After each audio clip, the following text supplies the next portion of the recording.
going on, everybody? Sean Daniel from Guitar Control here, and today you're going to learn how to dominate your guitar with the power of 7 chords, specifically dominant 7 chords.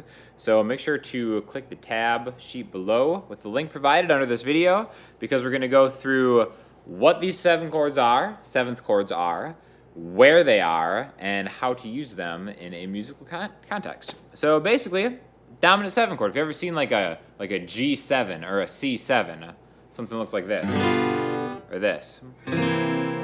What that means is actually shorthand for G dominant 7, and we're going to talk about why it is so dominant. But first of all, just the theory behind it. All it is, it's a major chord with what's called a flattened 7th note. So if we take the G major scale, 1, 2, 3, 4, 5, 6, 7, 8.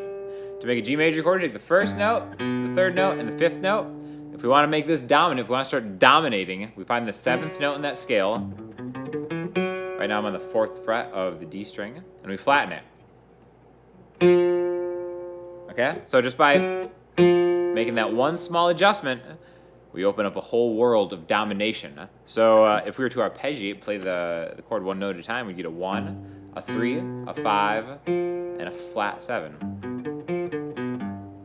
So, it kind of sounds very bluesy once you play them together. Now, what we're going to do first is learn a couple of chord voicings and show how to add that 7th interval, that flat 7 interval, into chords that you probably already know.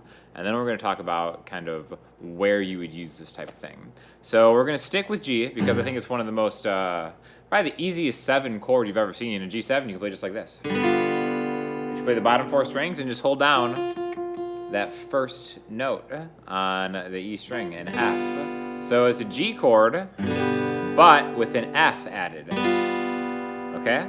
Now, another way to look at this is if you have a G note right here. Here's the root note.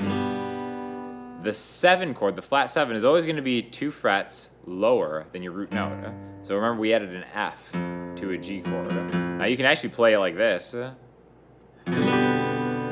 It's kind of like an interesting voicing because the F would be in the bass note. But again, most people, I would say, would play a G7 like this or like this. The great thing about this is we can really easily turn this into a movable shape. And I think the way to remember this is just kind of like how we said before.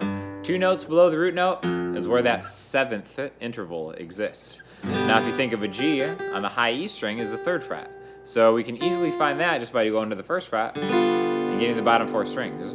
Now this is a really good way to think about using it as a movable shape, because this right here isn't so movable. That sounds really bad once you start moving that around. But if we take just the bottom 4 strings, we can bar probably the bottom of it and start moving this around.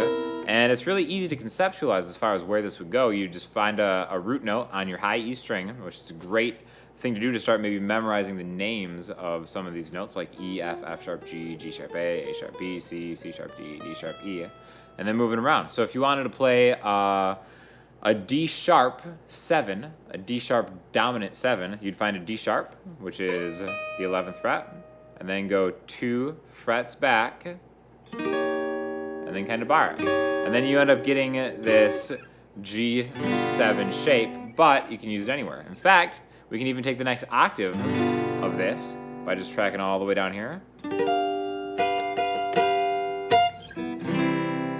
And what you want to learn how to do is to kind of start combining these with the root note of the key that you're in. So before we learn a couple more voicings, I want to talk a little bit about where you find dominant 7 chords used.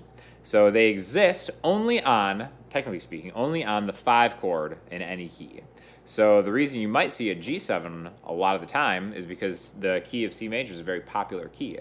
So in the key of C major, C, D, E, F, G, that 5th note is a G. So the most obvious place to put a 7 chord, a dominant 7 chord, is going to be on the 5th note of any scale. And the reason that this happens is because this 5 chord resolves on the 1 chord.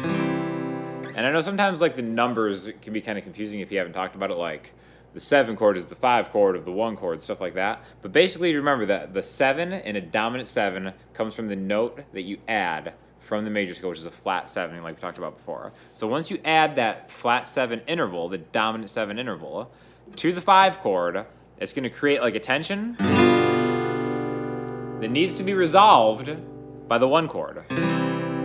So in a lot of, I would almost say in like at least 75% of the time that you see a dominant 7 chord, the very next chord after that will be the 1 chord. So it's kind of like a good way to start working through keys and finding out which chords sit on which numbers of a key just by thinking in terms of dominant 7 chords, because they create such an atmosphere of a kind of tension that needs to be released, right? So like another really popular one is D7. Right, you may have already learned this voicing before. It's just 2nd fret on the high E string, 1st fret on the B string, 2nd fret of the G string. Now, where would we, like if this is creating a tension, where would it be? We have to find out where D7, where D is the 5th note of a key. So what we could do is just kind of think backwards and be like, okay, if we go backwards through like a major scale, 1, 2, 3, 4, 5, the D is the 5 of a G. So after a D7, play a G major. Just sounds like a fitting end, a resolution, a resolve to what you're doing. So keeping that in mind, we're going to learn a couple more voicings of dominant 7 chords that could become more useful in a practical setting. So we're going to stick with this G. We're going to learn the 1 voicing here. Now what I want to do, I want to take that G major scale with a flat 7 and just take the 1st note, the 3rd note, and that special kind of dominant 7 note right there, and combine this into a 3-note voicing. So we have a G, a B, and an F. Now, technically, like we said at the beginning, we need that 5 too. We need a G, a B, a D, and an F to really get a G dominant 7 chord. But the beauty about guitar is sometimes you can actually imply certain notes, the 5th note being one of them. So what is a perfectly useful dominant 7 chord voicing for guitar looks just like this, and it's really easy too. 3, 2, 3. It's a really tight voicing. It's a closed voicing, which means there's no open strings helping us out. Even though in G's case we can add open strings. But I want to kind of consolidate it to just these 3 notes, because now we can move this around. So we have a G7, a G sharp 7, A7, A sharp 7, B7, C7, C sharp 7, D7. All right, a really easy one to get to. And a good way to remember this, especially if you're just getting into thinking of chords as numbers, like remember how this is like the 5 chord. A really easy way to find out where the 1 chord is from this voicing is just by going down a string, and there's your root note. Even if you just play the root note, you can already hear some of that resolve, where we've got a 7 chord, just go down a string, it happens to be the C. You don't even have to know the names of the notes. Like whatever chord this is right here, you know that down a string is where the resolution is going to be, and then you can maybe you can throw a shape on there, like a full bar chord shape, to make it sound better. You can just use this to know, okay, well this is a D7 going down, there's a G. I could just kind of like being more aware of the fretboard and where these different chords exist is only going to help your playing. And even if you just are thoughtful about it and spend a little bit of time, that stuff really adds up in the long run, right? So we've got these 2 voicings that we've kind of discovered for dominant 7 chords. I also want to add a bar chord voicing too. And again, you know, if you're having a hard time with bar chords, don't even worry about it. Just stick with the easier ones that we did. But we're going to take a G major bar chord right here, okay? Now the easiest way to make this a dominant 7 is by removing your pinky. Because what happens when you do that, right now I'm playing the 5th fret of the D string, which if we played the G major scale, that would be the 8th note, the root note. And remember, going 2 frets back, that's where your 7 is going to be. So when you lift your pinky up, you're exposing your index finger's fret right here, which is the 3rd fret, which is that dominant 7 interval. So, and there's the resolution, okay? So, really easy way, if you have your bar chords down, pick that pinky up and make it a dominant 7 chord. It's just a really small alteration that can really kind of change the whole tonality of that chord.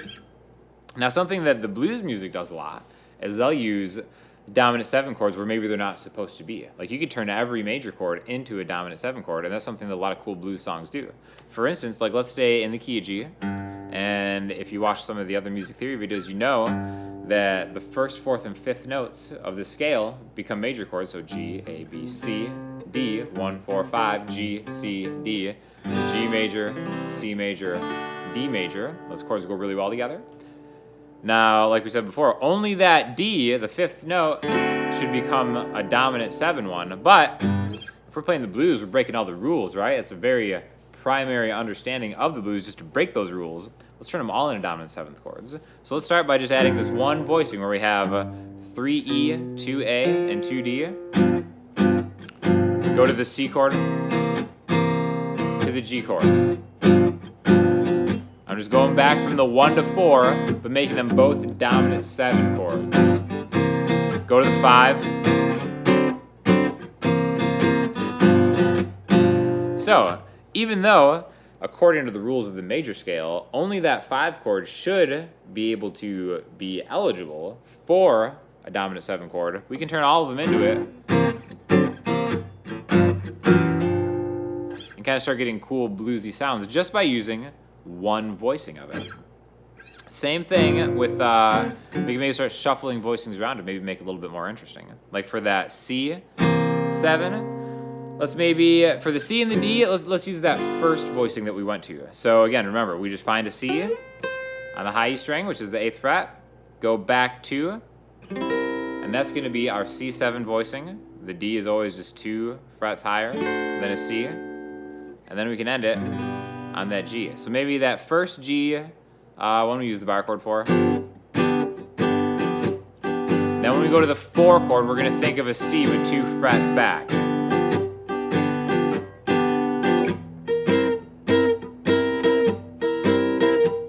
And then maybe a different voicing of D. And then go to the D, remember which we had 2, there's a D, 10th fret, back 2 frets, so we could do this one. To the C, and then a regular G, 7. So, just like we can use these voicings as different substitutions for chords, like we just did there, so going G, C, D, we went G, C, G. We can use these little pieces just as almost like little launch pads into maybe solos. Like for the G specifically, we can kind of just think of that right there in different. So anytime you find a G, root of G on the A string, that would be the 10th fret. Again, that voicing is totally movable. And then if you think of like the E minor pentatonic scale maybe, which you could start on like the 7th fret of the A string, we can kind of get into that from a G into it. So all I did there, I just took the E minor pentatonic, which is the E's here, to a G, to an A, to a B, to a D, right?